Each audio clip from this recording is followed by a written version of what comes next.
Good morning বন্ধুরা, আশা করি সবাই ভালো আছে এবং ভালো থাকবে।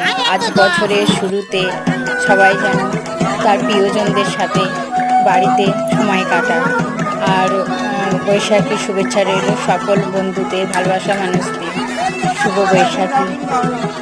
1430 সাল শেষ, 1431 সাল শুরু। নতুন বছরের শুভেচ্ছা রইল সবাইকে। শুভ বৈশাখী।